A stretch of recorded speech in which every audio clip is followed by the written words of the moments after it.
L'erreur qu'il ne faut pas faire sur Diomaye Faye, c'est que le Sénégal, c'est le pilotage automatique. Ils sont arrivés à une étape de la vie où c'est le pilotage automatique. Ce n'est pas la personne du président qui est venue, mais c'est le système qui est tout autour. Donc il va prendre ses marques, ça c'est sans doute. C'est un État aujourd'hui qui est... Tu fais bien de préciser pilotage automatique, cette description-là, parce que ça nous envoyait ailleurs. Voilà, aux États-Unis par exemple, ce n'est pas la personne qui est venue, c'est le système, c'est les institutions. On a vu le cas Macron, voilà, c'était un grand espoir déçu. Non, voilà. les systèmes ne sont pas forcément les mêmes. Donc moi, au-delà de ça, j'ai justement trois observations à faire rapidement. Il y a quand même un discours qui a milité en faveur de Diomaye Faye. C'était de dire que tous ceux qui ont été présents au Sénégal ont été soit ministres ou ils ont occupé un poste électif. Diomaye Faye n'a jamais été ministre et n'a pas occupé un poste électif. Senghor, il a été. Abdou Diouf a été ministre. Abdoulaye Wade a été ministre. Macky Sall a été Premier ministre. Et Idrissa Seck, même qui était très proche du pouvoir, a été ministre. Mais sauf que lui... Alors, qu'est-ce qui se passe au Sénégal dans l'opinion? C'est qu'on voit un jeune auquel toute la jeunesse s'identifie. Les familles modestes. Tu viens d'une famille modeste, tu n'as pas été député, maire ni ministre, tu t'es forgé dans le pays, tu as fait des universités, monsieur, madame, tout le monde, où tout le monde est allé étudier. Et donc, on voit en lui quand même et Sonko des valeurs sûres qui réincarnent cette image véridique, authentique du jeune Sénégalais. Donc ça, c'est un discours qui milite en sa faveur, qu'on avait utilisé dans le camp d'en face, peut-être pour le tirer vers le bas, mais sauf que ce discours-là, c'est l'effet inverse qui s'est produit, a plutôt profité aux candidats. Il y a ça. Il y a deuxième autre chose. Ce sont les erreurs que Macky Sall a accumulées. Le choix de Amadou Ba. Il y a un observateur qui, à un moment donné, à une semaine de la fin de la campagne, il a dit, mais pourquoi le président Macky Sall s'éclipse? On ne le voyait pratiquement pas. Et n'oubliez pas que ce qui a amené l'ancien ministre de l'Agriculture à quitter la mouvance présidentielle, Aly Ngouille Ndiaye, qui est candidat aux élections, qui est hier même qui a tuté, qui a félicité Diomaye Faye, c'était le choix de Amadou Ba. Parce que c'est un choix qui n'a pas fait l'unanimité. Beaucoup ont déserté le parti. Beaucoup ont déserté le parti de ce choix.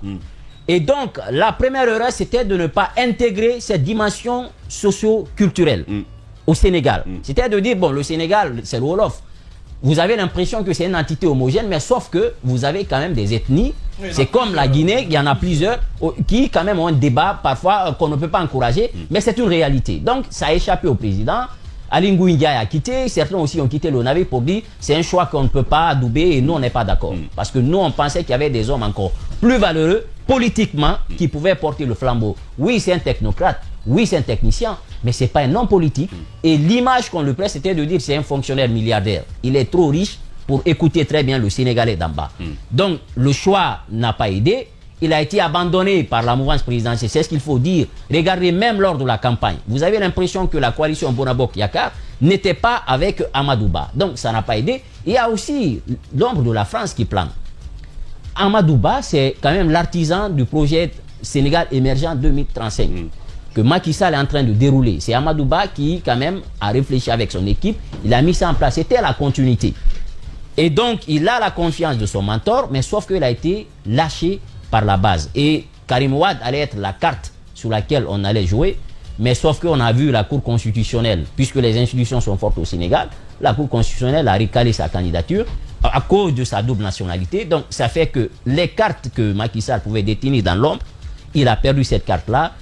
L'usure, il est face à un délai, automatiquement il y a Diomaye Faye, tout milite en sa faveur, il vient au devant de la scène. Maintenant, est-ce qu'il y a eu des conciliabules entre Macky Sall et Diomaye Faye quand il était en prison?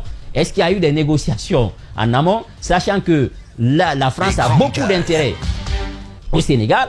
Moi, ce qui quand même est un cataclysme aujourd'hui pour la France, c'est que Diomaye Faye, vous l'écoutez, il est encore plus dur que Sonko.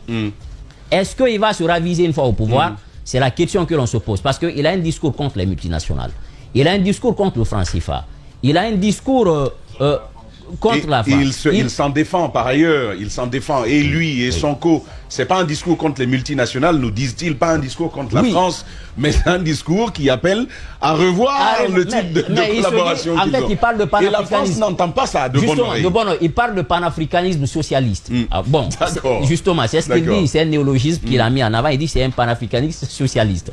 Alors, ce concept-là, et vous l'écoutez, c'est un retour en fait aux fondamentaux, mais sauf qu'aujourd'hui, pour moi, son arrivée sur la scène politique dérange beaucoup parce que n'oubliez pas qu'ils ont le gaz ils ont le pétrole, mais sauf qu'il a joué sur une carte, il a beaucoup aidé, c'est le chômage.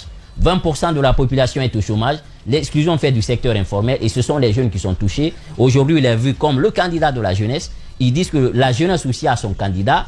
Maintenant, est-ce qu'une fois au pouvoir, il va tenir compte un peu de certaines réalités géopolitiques pour dire attention, il faut que le discours change un peu si on veut stabiliser le pays et garder nos intérêts. Président par procuration, c'est l'avenir qui va nous édifier parce que... tout au moins, c'est une élection par procuration. Maintenant, il sera président dans les faits. Dans les faits. Maintenant, c'est Sonko qui a été élu. Justement, maintenant, est-ce que la loi va évoluer? Parce que n'oubliez pas, sous Senghor, quand Senghor s'est éclipsé, parce qu'il avait eu vacances de pouvoir, il avait démissionné. Et Abdou Diouf était Premier ministre. À l'époque, la Constitution, en cas de vacances du pouvoir, en termes de suppléance, c'était le Premier ministre qui devait reprendre le flambeau pour conduire le régime aux élections. Et c'est ce qui a profité à Abdou Diouf. Il était Premier ministre, il s'est présenté, il a organisé les élections et il les a gagnées.